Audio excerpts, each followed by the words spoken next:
I became a fry cook. I worked with Tony.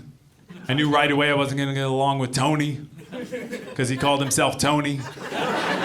Why would you call yourself Tony when you could be Anthony, which is sexy, or Antonio, right? No, I'm Tony. Hey, Tony, what's up? I didn't want to work with Tony. We started fighting right away. We fought over music. I wanted to listen to The Cure and Echo and the Bunnymen and the Smiths. Yeah. Tony wanted to listen to Metallica and some bands that sounded just like Metallica, but he swore they weren't Metallica, but I'm pretty sure he just played Metallica all the time, over and over again. Might have been the same song, for all I could tell, just on loop.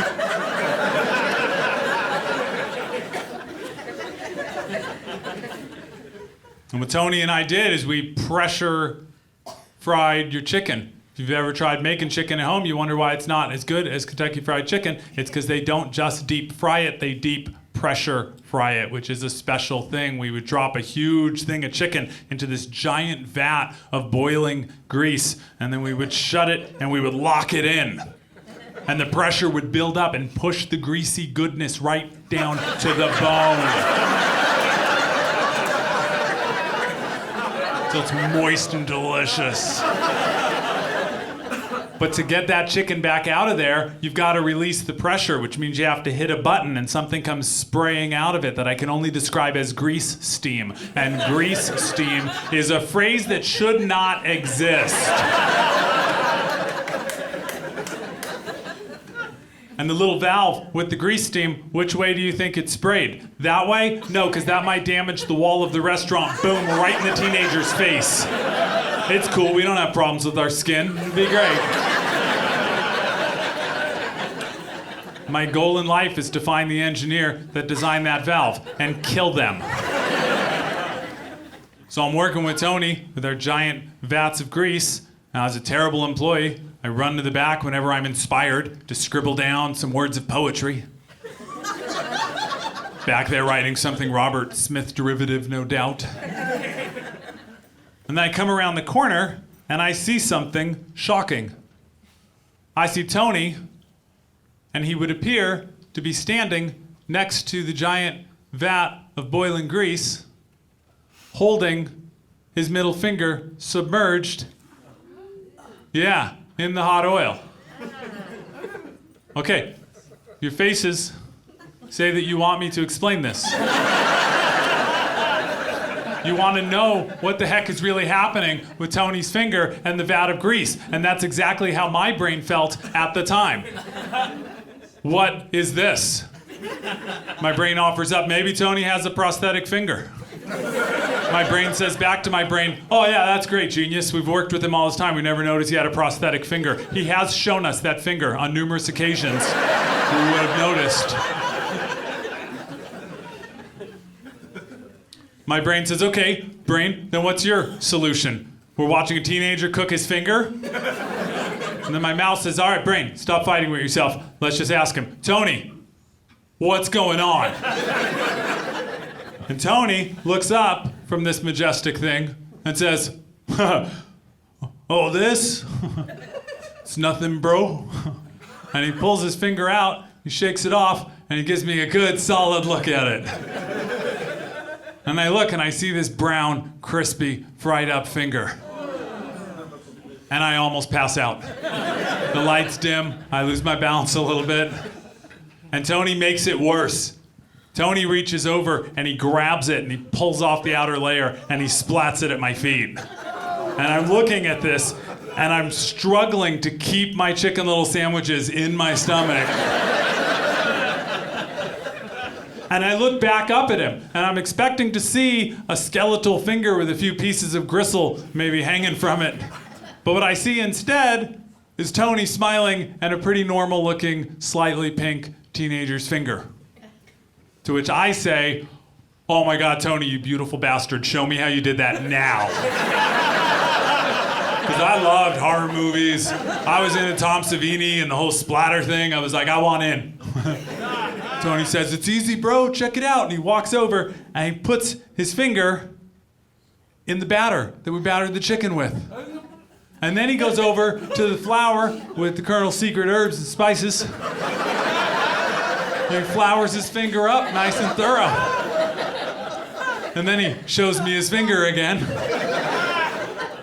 And he says, insulation.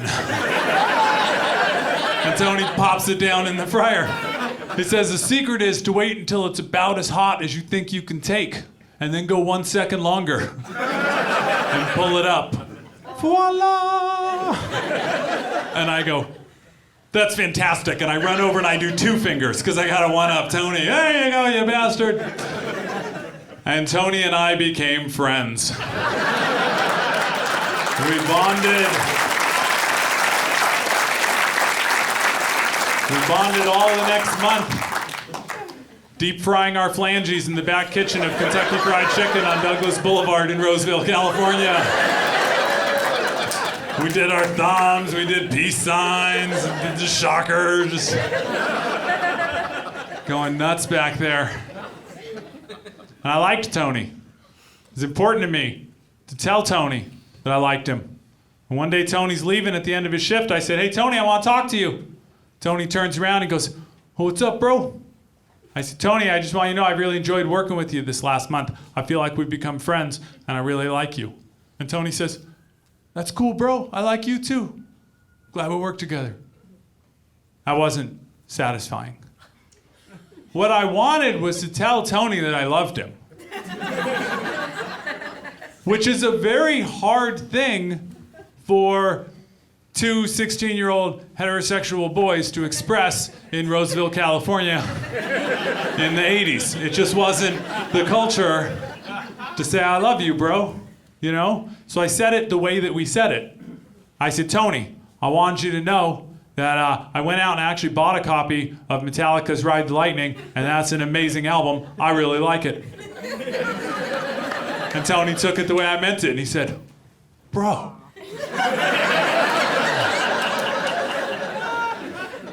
And then Tony said to me, hey, he looked around real quick to make sure no one was listening. Sometimes when you're not here, I put the Smiths on. I tell people you left it on, but I like it, bro. I like it. Morrissey feels, you know? That's as close to a hug as we were gonna get, you know? And then I pushed it one step further. I said, Tony, I think we're on the same page here. I think we both know where this is going, and I'm ready to take this to the next step in our relationship. Tony said, bro? I said, Tony, tomorrow I'm gonna come in and I wanna cook my whole hand. To which Tony said, and this is a quote, yes! Yes! Yes! Yes! Yes! Dude, yes! I'm coming in early and I'm gonna set it up, dude. There will be ready. I was like, damn, I got a pit crew. This is amazing. Let's do this, Tony. Appreciated his enthusiasm. I showed up the next day, and true to his word, Tony had gotten there early. And he'd like triple whisked the batter, just whisking it till it was smooth like silk.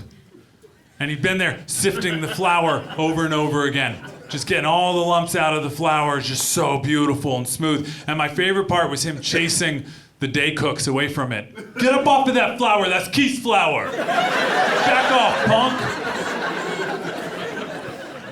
I walk in, Tony comes over, he says, bro, we got you ready, but I'm gonna put it all in the walk-in so that it's cold, which will allow you a couple extra seconds with your hand under the heat.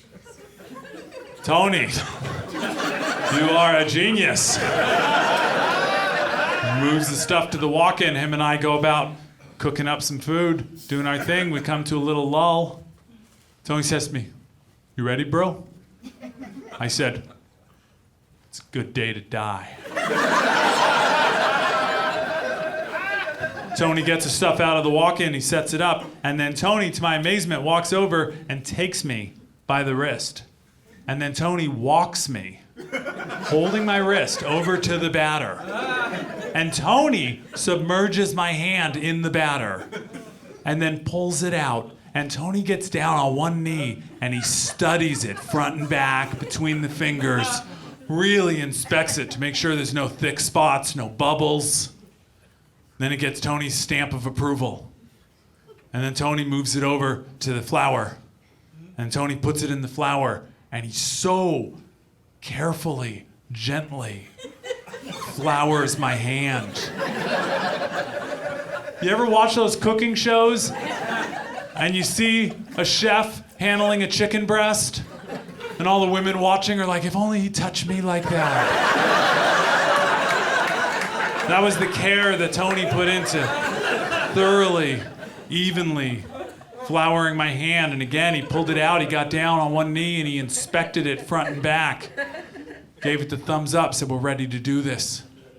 And still holding my wrist, Tony walks me over to the fryer. And he stops just a few feet short and then lets go. And it felt very much like a father letting go of his daughter on her wedding day. Go, claim your destiny.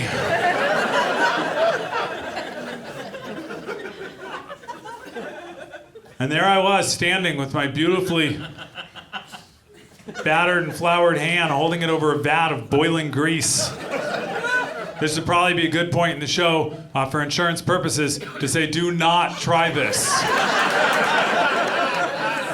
For insurance purposes, not for practical purposes, because if you're hearing this and going, yeah, there's no hope, I know you're gonna do what you're gonna do, because I'm you, I get it. I'm there, I'm holding my hand over this hellscape of boiling grease.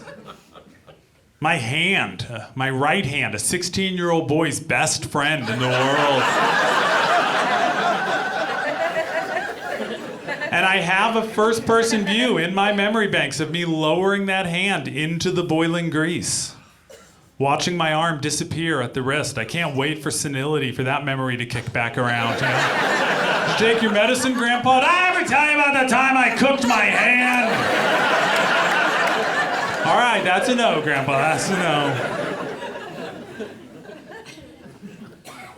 My hand is submerged, and that's when Tony leans in and he whispers to me, Keith, don't leave it down as long as you would a single digit, because it'll keep heating up longer when you pull it out due to increased surface area. And that's when I knew what love was.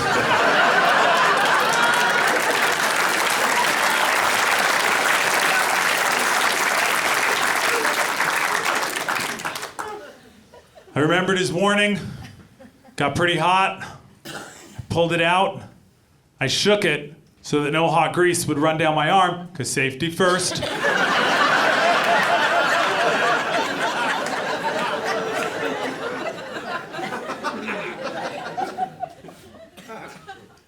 And then I held it up, and I looked at it.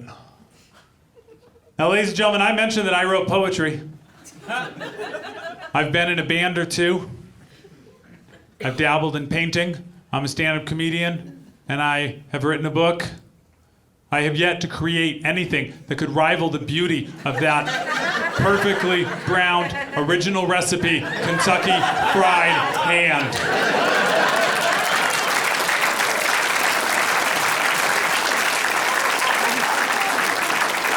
And I looked over at Tony and I caught him wiping a tear out of his eye. And we knew, him and I, that we were in the presence of something magnificent, something beautiful. And we knew that this needed to be shared, that this couldn't be kept between two flunkies in the back kitchen of Kentucky Fried Chicken on Douglas Boulevard in Roseville, California. No, this needed to be seen. But this was the late 80s. We didn't have Instagram. We didn't have Facebook or Twitter. Heck, taking a picture cost money. We didn't have any of those things. But what we did have was a dining room.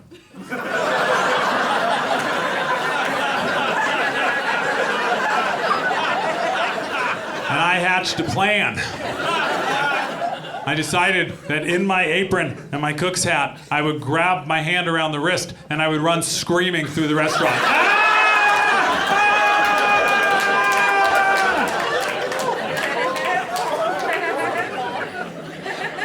Tony says to me, bro, people are gonna puke. I said back to him, puke? Dude, I almost passed out when it was just your finger. Bodies are going to hit the floor. And this wasn't us talking each other out of it. This was us getting pumped. Let's do it. So I get ready, grab my wrist, I make my way towards the dining room. I come around the corner, and what I find is a mostly empty dining room, because we were morons, but we weren't morons that were doing this during the dinner rush. You know, we waited. The only people left in the dining room was a father who was probably recently divorced because he had his 2 little girls with him out to fast food on a weeknight. And as I come around the corner, his back is to me, but his 2 beautiful little girls are facing me. And I'm holding a Freddy Krueger monstrosity of a hand and inexplicably smiling ear to ear.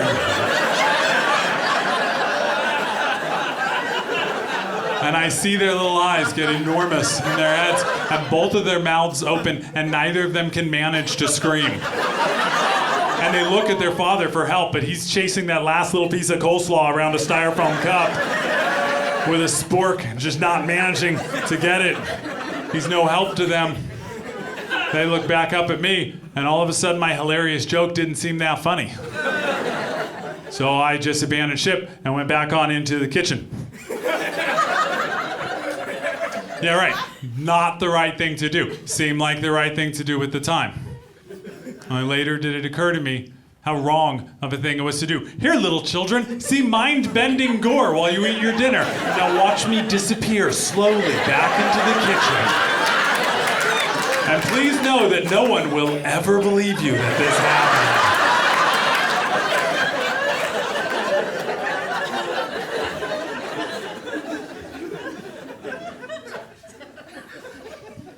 I hope those little girls see this special. Jane, are you watching? It was real. We'll talk about it during visiting hours on Thursday. It happened.